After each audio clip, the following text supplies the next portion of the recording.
आज फिर नारायणा धाम की तरफ हम जा रहे हैं और रास्ते में हमें यह एक बहुत ही दिव्य नदी पड़ी है जो बह रही है। बहुत सुंदर दृश्य है। यह नदी बह रही है और चिपरा में इसका जल जा कर के मिलेगा, यह दिव्य दृश्य। और हम पहुंच चुके हैं नारायणा धाम। नारायणा धाम श्री कृष्ण सुदामा की मित्रता का साक्षी नारायणा धाम हम पहुंच चुके हैं। श्री कृष्ण सुदामा की मित्रता के साक्षी श्री कृष्ण सुदामा धाम नारायणा। बसें भी यहाँ के लिए उपलब्ध है। उज्जैन से आप पहुँच सकते हैं। श्री कृष्ण सुदामा धाम उज्जैन से पान विहार होकर मैसूर जाते समय में पड़ता है। दिव्य मंदिर है। कार्यक्रम इत्यादि करने के लिए यहाँ पर विशाल शेड भी प्रशासन ने बनाया है और आश्रय स्थल भी है यहाँ पर, जहाँ छोटे कार्यक्रम भी संपन्न हो सकते हैं। सुदामा धाम परिसर में दामोदर कुंड भी स्थित है। भगवान श्री कृष्ण की दिव्य स्थली नारायणा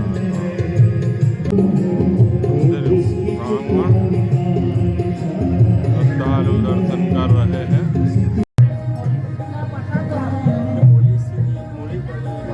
मोली ने इसको मोली बोलते हैं। जो वृक्ष है ना इसको मोली बोलते हैं। और इनके पत्तियों को सुबह जब ठाकुर जी का अभिषेक होता है ना तो उनके चरणों में रखकर सिद्ध किए जाते हैं मंत्रों के द्वारा। तो भगवान श्री कृष्ण इस स्थान पर गुरु की आज्ञा पर लकड़ियां चुनने के लिए आएंगे और ऐसा माना जाता है कि इस स्थान पर भगवान ने लकड़ियों का गट्ठर रखा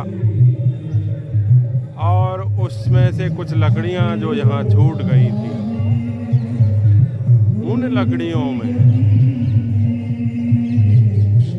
अंकुरण हो गया और वही श्री कृष्ण मौली के रूप में आज भी यहाँ रखा हुआ है।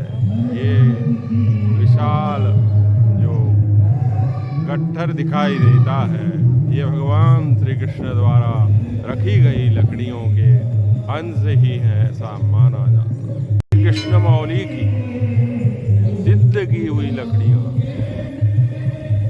पुजारी जी से आप प्राप्त कर सकते हैं और उन्हें पूजा में अपने घर पर रख सकते हैं।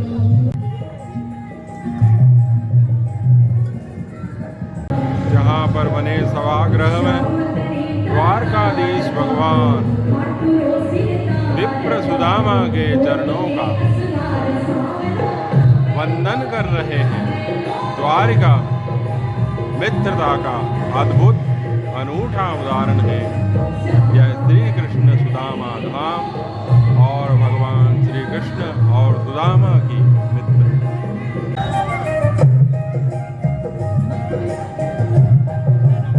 भक्तों का उल्लास और नृत्य है श्री कृष्ण नारायणा धाम, जिसके दिव्य दर्शन हम आपको करा रहे हैं उज्जैनी चैनल के माध्यम से। यह दिव्य दर्शन आपके प्रस्तुत किया जा रहा है। भगवान श्री कृष्ण सुदामा की मित्रता का यह धाम।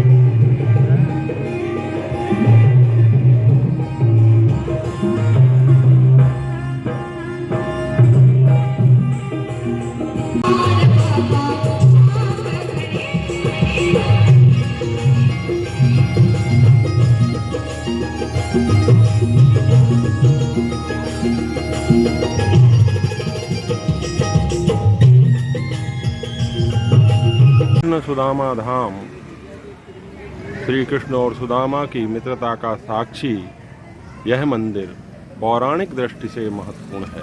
भागवत महापुराण के 10वें स्कंद में इसका प्रमाण मिलता है।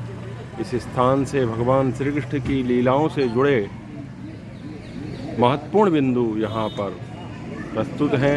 श्री कृष्ण सुदामा सांदीपनि आश्रम उज्जैन से आश्रम की शिष्य परंपरा का निर्वहन करते हुए गुरु माता की आज्ञानुसार वन से लकड़ियाँ समिधा लेने इसी स्थान पर आए थे। श्री कृष्ण के मित्र व सहपाठी सुदामा ने गुरु माता द्वारा दिए गए 2 भाग चने, जिसमें श्री कृष्ण के भाग के भी थे, श्री कृष्ण से छुपाकर इसी स्थान पर खाए थे, जिसके कारण भविष्य में सुदामा को घोर दरिद्रता को भोगना पड़ा। यहाँ से 1 किलोमीटर की दूरी पर स्थित स्वर्णगिरी पर्वत से चुनकर जो लकड़ियों की मौलियाँ श्री कृष्ण सुदामा यहाँ पर लाए थे, वे आज भी मंदिर के सम्मुख हरे भरे दिव्य वृक्षों के रूप में खड़े होकर दर्शनीय हैं। यहाँ श्री कृष्ण और सुदामा ने रात्रि विश्राम भी किया था।